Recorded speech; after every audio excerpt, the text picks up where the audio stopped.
Following on from my previous Delta Force tips and tricks video, here are 5 more of my favourite tips you really need to know. Delta Force has lockboxes for operations and they are amazing.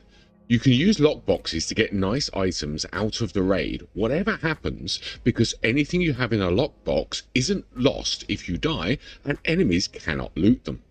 In Delta Force you get a 1x2 lockbox for free. This is permanent but it can be upgraded. To do this for free you just need to play, and the free battle pass will give you some temporary 2x2 tokens to use. Once you hit level 35 of the free battle pass you will receive a season token to unlock it for the rest of that season.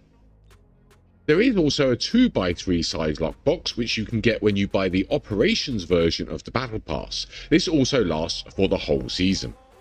If you're up to the challenge you can also get a 3x3 lockbox for free. This requires completing the seasonal missions.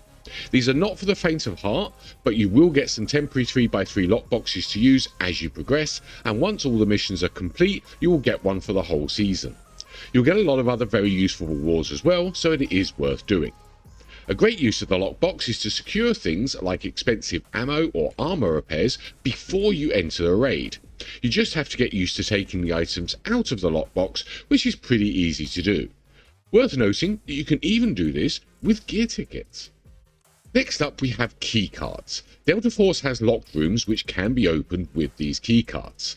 The keycards can be looted from things like jackets and bags, and some events will give you copies that you can use a low amount of times. Easy raids will use one use of a keycard, while a normal raid will use 2 uses.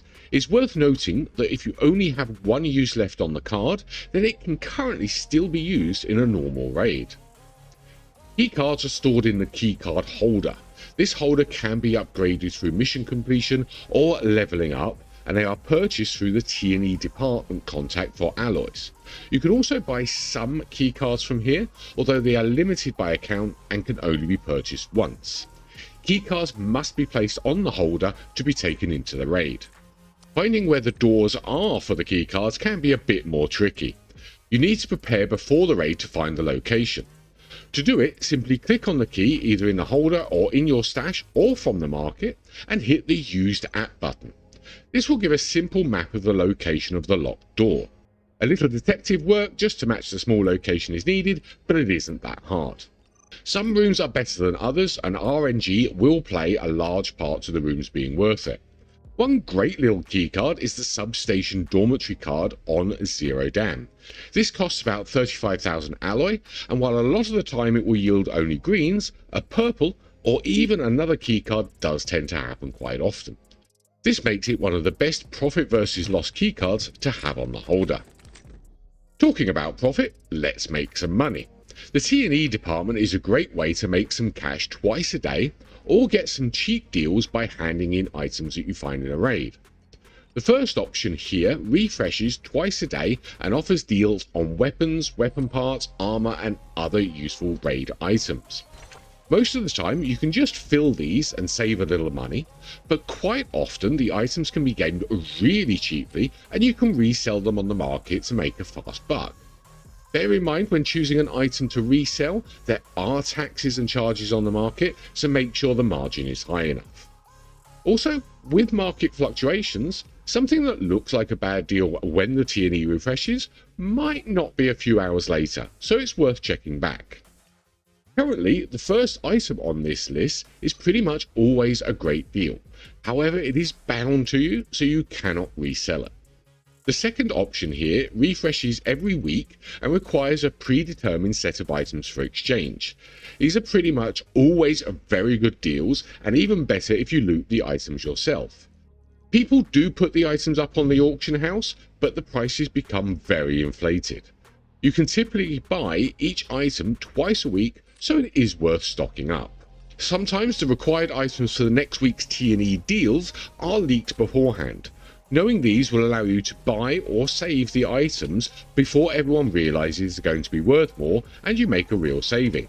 When I see these leaks for the T&E, either I or one of my Discord members will post them on the Discord server, so it's always worth looking. Here's another money saving tip for you that is quite often overlooked. Most items required for a raid are actually available from the various department contacts. Quite often these offers are more expensive than the market, but not always. Items like meds and armor repairs, and even some armor sets, are cheaper from these department contacts. Most of these are limited by an amount per day or other period, but you can stock up on them. The market will also try and warn you if you're buying something that can be gained cheaper through these exchanges, but know if you're buying from a loadout, you will not be warned. Some of the items, like purple armor repairs or tier 4 armor, will unlock with missions, while other items unlock by player level. Everything other than ammo on these exchanges does exchange in a bound state, so you cannot resell them, but these are always worth checking out. As an extra little tip, noting that ammo can be resold, when we have an expert's choice weapon every week, it is very common for the ammo price to rise on the market. This gives a great chance to use the exchanges from the ammo vendor and buy some ammo cheaply. You can either use it yourself or resell it for a little profit. The last tip for this video is going to focus on the laser attachment for weapons. I see a lot of people overlook these because of the downsides, but they're not really that bad. Lasers will substantially decrease your ADS time on a weapon and vastly improve the hipfire accuracy. It also opens up a tactical ADS option, which is very powerful by allowing you a very fast ADS with no iron sight or sight involved. This option can automatically turn the laser on when you ADS and turn it off when you de-ADS. You just need to switch the laser off first. While lasers are pretty amazing, they do have those pesky downsides. The laser itself needs to be on to get the bonuses. If the laser is off, you will actually have an increase to your ADS time and no help with the hipfire spread. When the laser is on, it is also visible to enemies for up to 30 meters. This is probably the biggest downside really, although most players I see will just live with it or work around it. The best way to work with it is to really not care about it most of the time. However, if you're holding an angle, it will be important to turn it off. Practice ADSing and turning the laser off once the ADS is in, then turning it back on once you de-ADS.